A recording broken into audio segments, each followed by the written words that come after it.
Hi, this is Chris Gould with Geeks on Tour, and this video is about high-speed internet on the road. Travelers love to get away, but we're just so much more comfortable when we can stay connected. In my opinion, it allows us to get away for longer.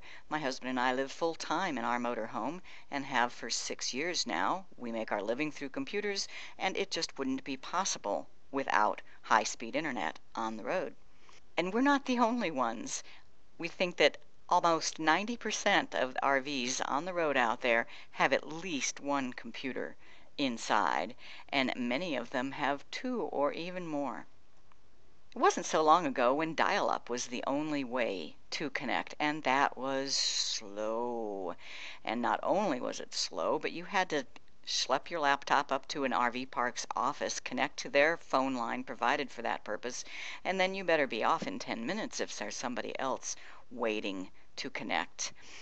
All that is gone. We have high speed now. So what do we mean by high speed? Well, if you're in a regular house, it's usually provided by DSL or cable. It's also called broadband, defined as download speeds of 200 kilobits per second and up. On the road, you can't carry those cables with you, so you have to be wireless, and there are 3 choices: satellite, cellular, and Wi-Fi. Lots of different equipment for each of these technologies, and there are different technologies. Satellite's one technology, cellular is one technology, and Wi-Fi is another.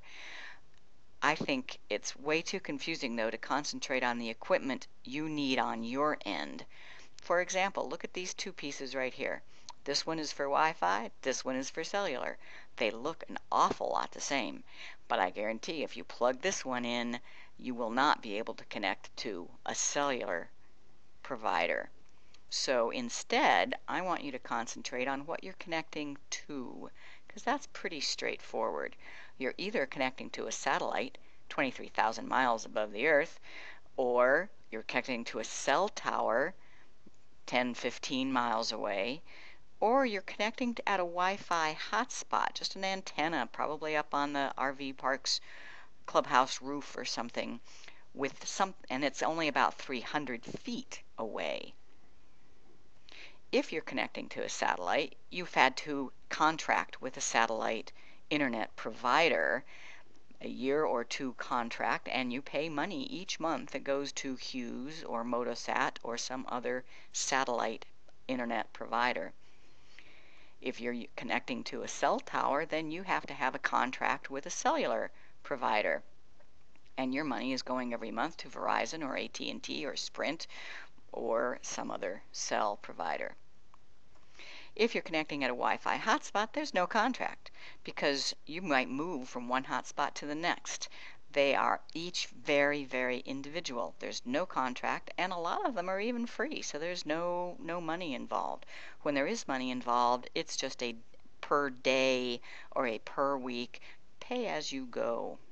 Cellular has quickly become the default choice, even though this didn't exist just a few years ago. When we hit the road in 2003, this was not an option, these data cards. But now the data cards have gotten really, really good. And it's actually what most people mean. If they just say that I connect to the internet wirelessly, they probably mean from their cell provider. However, even the cellular cards do not work everywhere and do not work all the time. If you really need the internet, you're actually going to use all 3. If you can justify or afford the satellite, you're going to have the satellite dish so that you can get the internet even when you're on the top of a mountain or the middle of a desert. You're going to use Wi-Fi when it's available, because Wi-Fi can really be the best way. And you're going to have the default way, the cell card. You might even have a couple. When you're in a Verizon area, you use your Verizon card. When you're in a Sprint area, you use your Sprint card. Whatever it takes if you really need the internet.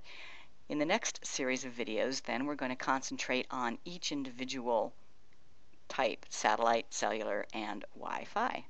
That's an overview of high-speed internet on the road.